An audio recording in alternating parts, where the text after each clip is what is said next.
آج ہم وسیم احمد علیمی کے افسانے پہلا احتلام پر بات کر رہے ہیں۔ یہ کہانی بظاہر تو ایک نوجوان طالب علم کے بارے میں ہے، مدرسے میں اس کے تجربات۔ جی، بلوغت کا تجربہ خاص طور پر، لیکن اصل میں کہانی کی کئی پرتیں ہیں۔ بالکل، تو آج ہم کوشش کریں گے کہ ان سماجی اور نفسیاتی پرتوں کو سمجھ سکیں۔ ہمارا ذریعہ تو یہ افسانہ ہی ہے۔ اور کہانی کا جو مرکزی کردار ہے وہ ایک نیا طالب علم ہے۔ وہ چاہتا ہے کہ مدرسے کے سب سے لائق، سب سے مشہور سینئر مبتدا بھائی ان سے پڑھے۔ اچھا، یہ مبتدا بھائی صرف ذہین ہی نہیں تھے، مطلب ان کی شہرت کس وجہ سے تھی؟ وہ بہت ذہین تھے، اور ان کے تکرار سیشنز، یعنی جو وہ سٹڈی سیشنز کرواتے تھے مشکل اسباق کے لیے، وہ بہت مشہور تھے۔ ایک طرح سے وہ رول ماڈل تھے۔ اچھا، لیکن ان تک پہنچنا وہ آسان نہیں تھا شاید؟ جی نہیں، راستہ ان کے قریبی دوست مجرور سے ہو کر جاتا تھا، اور مجرور کی شخصیت وہ مبتدا سے بالکل الٹ تھی۔ الٹ کس طرح سے؟ مطلب پڑھائی میں کمزور لیکن دلچسپی وہ کچھ خاص موضوعات میں تھی، جیسے آداب مباشرت یا فقہ حیض و نفاس۔ اچھا، خواتین سے متعلق جو فقہی مسائل ہوتے ہیں، جی، ان دونوں کی جوڑی میمن کے نام سے مشہور تھی۔ میمن؟ ہاں اچھا، تو یہیں سے کہانی میں وہ دلچسپ موڑ آتا ہے نا۔ بالکل، جب راوی یعنی کہانی سنانے والا مجرور سے کہتا ہے کہ بھئی مجھے مبتدا بھائی سے پڑھوا دو، تو مجرور ایک بہت عجیب شرط رکھتا ہے۔ ہاں، وہ شرط، وہ کہتا ہے پہلے بالغ ہو جاؤ، مطلب جب پہلا احتلام ہو جائے تب آنا۔ کہتا ہے کہ ہم نابالغ چوزوں کو اپنی صحبت میں نہیں رکھتے ہیں۔ یہ تو بڑی عجیب بات ہے۔ یہ صرف ایک شرط نہیں لگتی، یہ تو جیسے سینئرز کی ایک دھونس ہے، یا شاید ایک طریقہ ہے یہ دکھانے کا کہ کون ان کے گروپ میں شامل ہو سکتا ہے۔ جی، ایک طرح کی گیٹ کیپنگ۔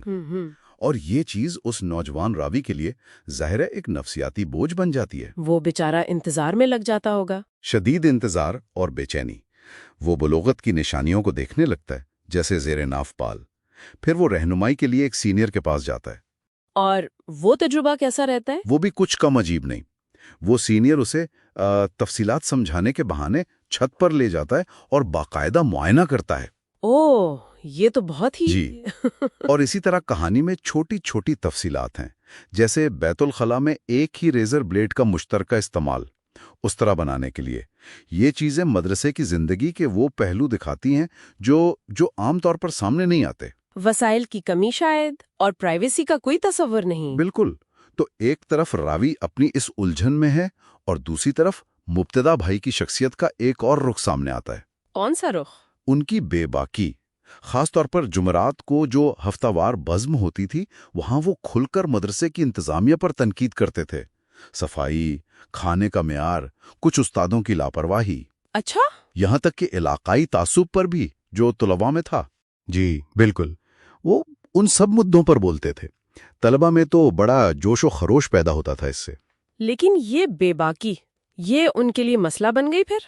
یہی ہوا، یہی ان کے زوال کی وجہ بنی۔ اس تقریر کے فوراً بعد راتوں رات کسی نے ان کے سارے نقاط کاغذ پر لکھ کر پرنسپل کے دفتر کے باہر چپکا دیے۔ اوہ، اور الزام؟ سارا الزام مبتدا بھائی پر، بغیر کسی تحقیق، بغیر کسی ثبوت کے۔ یہ بس نظام کا ایک رد عمل تھا شاید۔ تنقید برداشت نہیں ہوئی۔ پھر کیا ہوا؟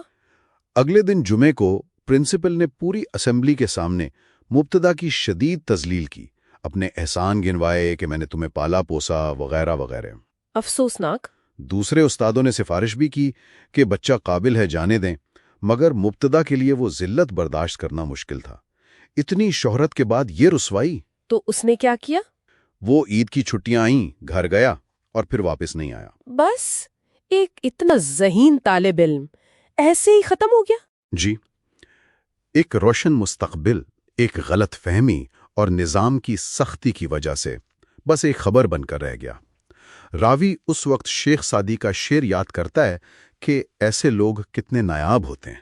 تو یہ کہانی صرف بلوغت کی کہانی نہیں ہے، یہ مدرسے کی زندگی سے بھی آگے کی بات ہے۔ یقیناً یہ ہمیں سوچنے پر مجبور کرتی ہے کہ ماحول، اداروں کا دباؤ اور کبھی کبھی دوستی جیسے رشتے بھی کیسے کسی کی صلاحیتوں کو دبا سکتے ہیں۔ مبتدا کی کہانی تو ٹیلنٹ کے ضائع ہونے کی کہانی ہے، نظام کی بے رحمی کی۔ جی، اور ان طاقتوں کی کشمکش جو نظر نہیں آتی۔ اور یہ سوال پیچھے رہ جاتا ہے کہ ہمارے تعلیمی اداروں میں، ہمارے سماج میں نہ جانے کتنے ہی ایسے مبتدا ہوں گے جن کی آواز، جن کی صلاحیت کسی نہ کسی وجہ سے سامنے نہیں آ پاتی۔ بالکل، یہ سوال، یہ افسانہ اپنے پڑھنے والوں کے ذہن میں چھوڑ جاتا ہے۔